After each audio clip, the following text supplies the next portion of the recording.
A gente já começa a edição de hoje, nesta super segunda-feira, contando que um pouco mais cedo o presidente Lula recebeu, nesta manhã, uma ligação do presidente norte-americano, o presidente dos Estados Unidos. Em uma conversa amistosa, ambos os líderes conversaram por cerca de meia hora, quando relembraram a boa química que tiveram em Nova York durante a Assembleia Geral da ONU. Os dois presidentes, de acordo com relatos, reiteraram a impressão muito positiva daquele encontro. O presidente Lula ainda reportou o contato como uma oportunidade para a restauração das relações amigáveis de 201 anos entre as duas maiores democracias do Ocidente. Recordou ainda que o governo brasileiro é uma das nações de 20 com quem os Estados Unidos mantêm um superávit na balança de bens e serviços. Também solicitou a retirada daquela sobretaxa de 40% imposta aos produtos nacionais e das medidas restritivas aplicadas contra autoridades dentro do Brasil. O presidente dos Estados Unidos ainda designou o secretário de Estado, Marco Rubio, para dar sequência às negociações com o vice-presidente Geraldo Alckmin, o chanceler Mauro Vieira e o ministro da Fazenda, Fernando Haddad. Ambos os líderes também acordaram em encontrar com o presidente Lula e também o presidente americano nos próximos dias. Lula, inclusive, aventou a possibilidade de um encontro na cúpula da ASEAN, na Malásia. Reiterou o convite para o governo americano também estar na COP30, que vai acontecer no mês de novembro. Ele também se dispôs a viajar aos Estados Unidos para um encontro, para uma conversa mais amistosa, aquele olho no olho. Márcia Dantas, o que era incerto, então, acabou acontecendo nesta segunda-feira.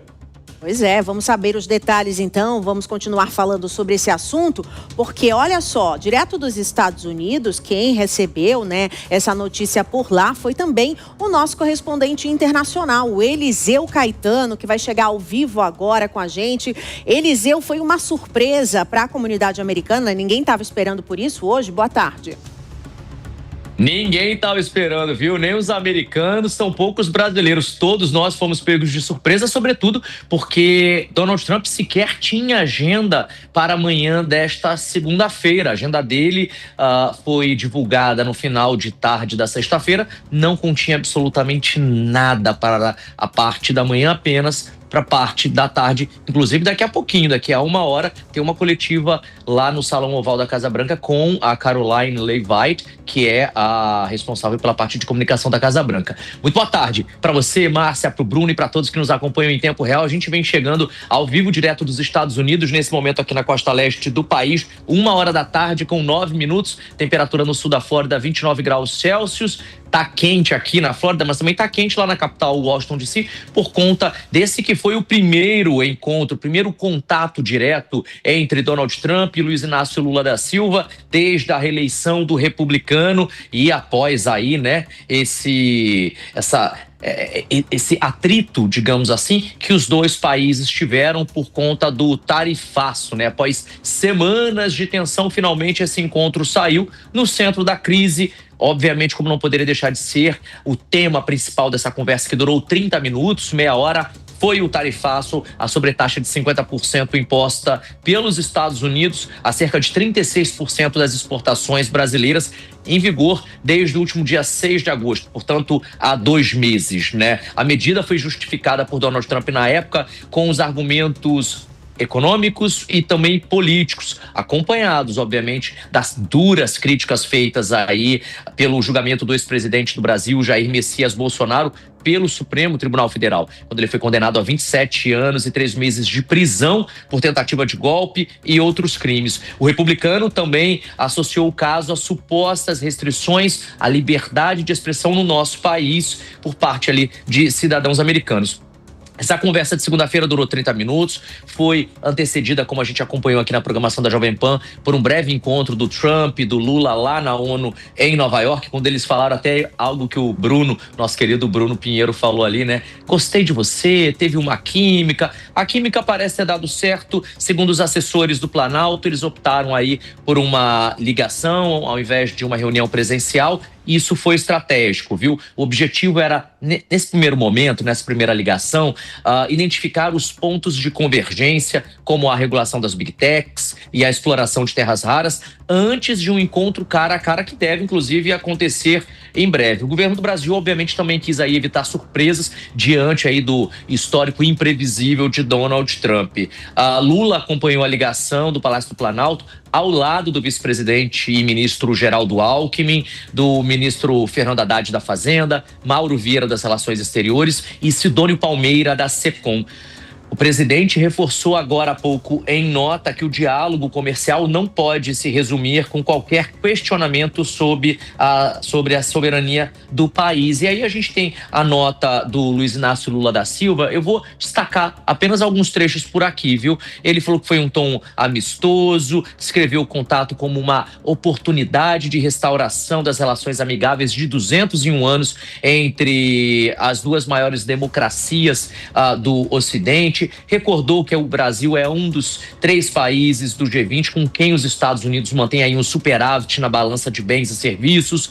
Solicitou também a retirada de 40% da sobretaxa de 40% imposta a produtos nacionais e também das medidas restritivas aplicadas contra autoridades do Brasil. Esse foi um ponto muito sensível dessa ligação. Trump ouviu de Lula que quer e que precisa, para essa relação continuar, Bruno, tirar as sanções da lei Magnitsky. E a gente vai ficar de olho nisso. Eu acho que a gente tem uma arte aí, só para a gente finalizar aqui, de um post que foi feito agora há pouco pelo presidente Trump. Ele fez um post pequenininho numa rede social, confirmando a conversa, disse que foi uma conversa ótima, que discutiram muitas coisas.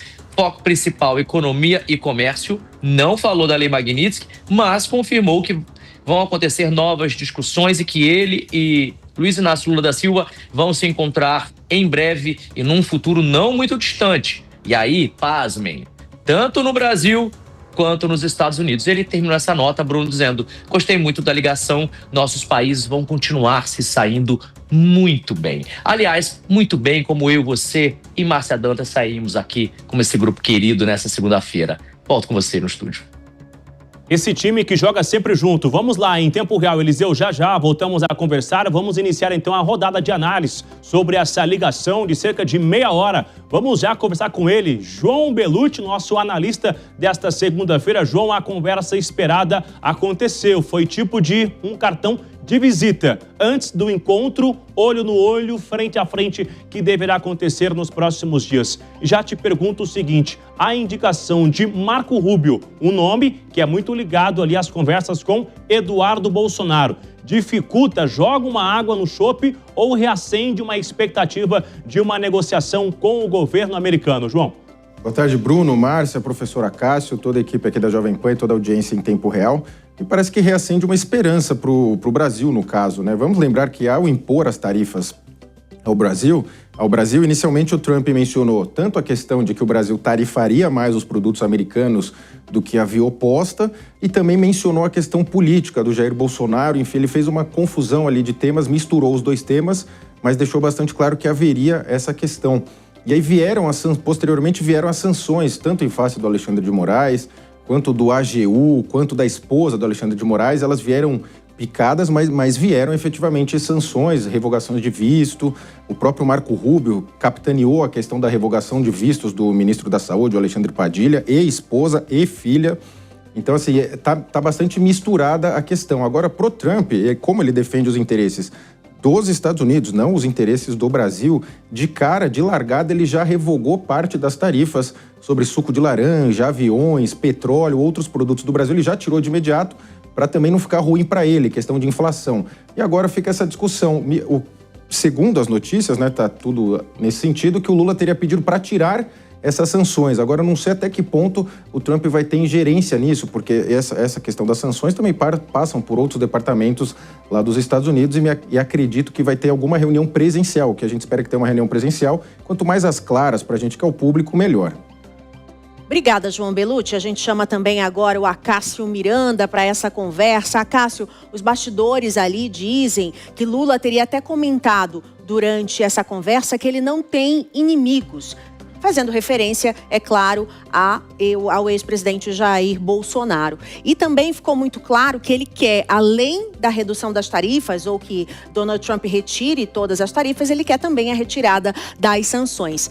Para a direita, essa aproximação entre os dois presidentes é realmente algo difícil de engolir, ainda mais para a direita mais extrema ligada ao ex-presidente Jair Bolsonaro?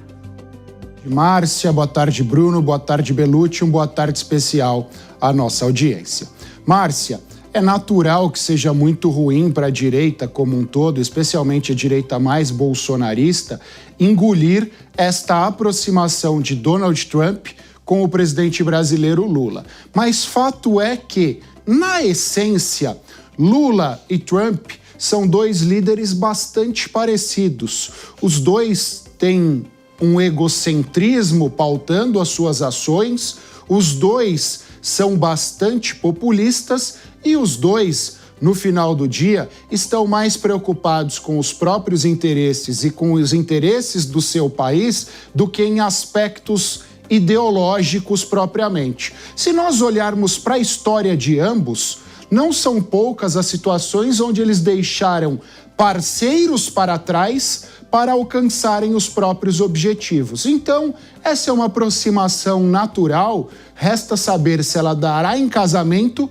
ou se ficará só no noivado.